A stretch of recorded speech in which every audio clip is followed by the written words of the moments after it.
Alright, what's going on, guys? Today I'm going to be making an app that's going to have multiple screens, and then I'm going to pass information between the screens. So to start off, I made a quick app here.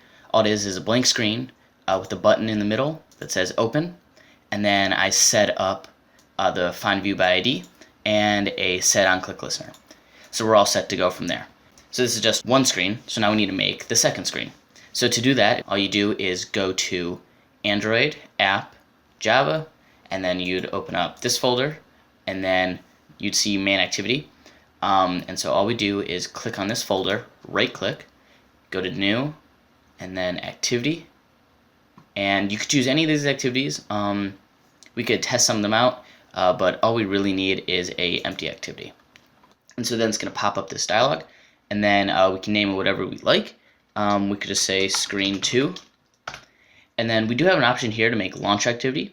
This would mean, like, if you click it, it would overwrite the old activity, and when you first open the app, it'll open this. But that's not what we want. Well, when we push the button, it'll open it up. So we'd be fine there. So just hit finish.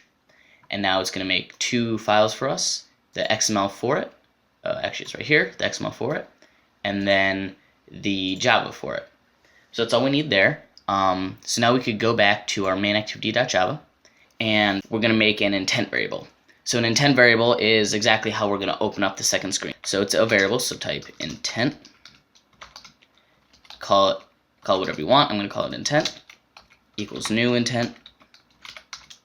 And now in the parentheses, our variables are going to be the activity that we're currently in, and then the activity we want to go to. So for instance, we are in main activity dot class, and we want to go to screen2 dot class. And actually, this shouldn't be class, it should say this.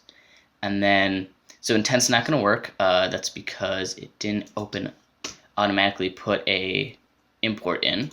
So all we do is import android.content.intent. And there it is. Alright, so now the red will go away. And now we can make one more line, and now we're going to just call this intent function. So start activity, because we're going to start an activity. In parentheses, we're going to put the intent we have. Okay, and that's it for that.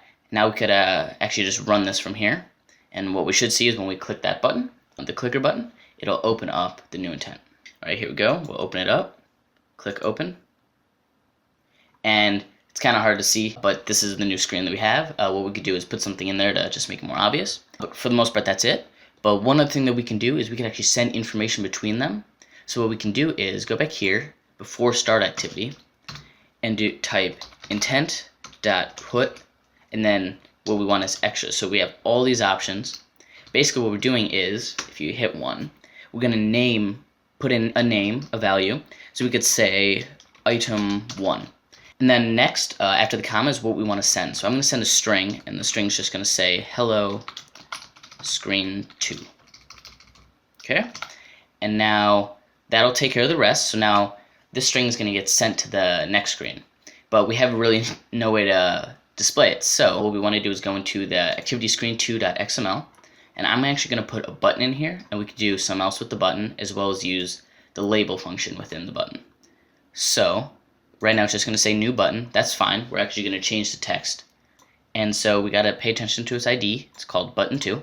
So we'll go to screen2.java, and in here we will make a button, call it button equals a new button, and then find view by ID, r.id button2, remember? Alright, and so it looked like it didn't import either.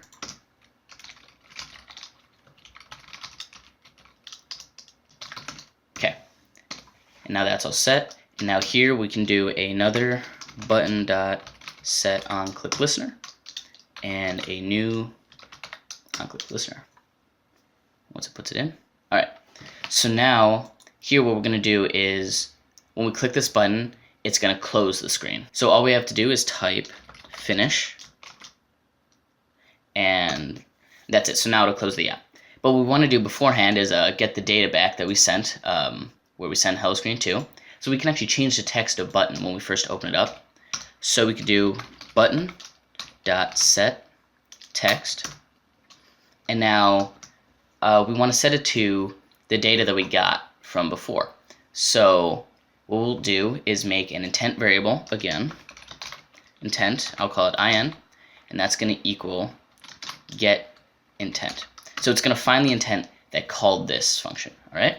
And then we want to make a bundle variable, I'll call it b, is equal to in dot get extras. And now we're not going to get help here because we haven't put in the imports yet. So for the next import, what we want is import android.content.intent, and then we need the bundle, which is import android.os.bundle. Fairly straightforward. It should put it in automatically, but for some reason it doesn't always do it. Okay, so now lastly, right here where the red is, type b dot get, and so now you have all these options. It's basically, we're looking for a string, so we'll type get string, and now we'll type in whatever we put here. So I put item 1, so we want to put that there. Okay, and so that should be it. So now we can run this and see what we get. Alright, so we open it up, we'll push open, then when we go to the new screen, it says hello screen 2, which is exactly what we want it to say. Now lastly, when we click this, it should close the screen, as it does, and it has an automatic animation. So that's it for this video. Please put any questions you have in the comments below and any suggestions for future videos. So thank you for watching. See you next time.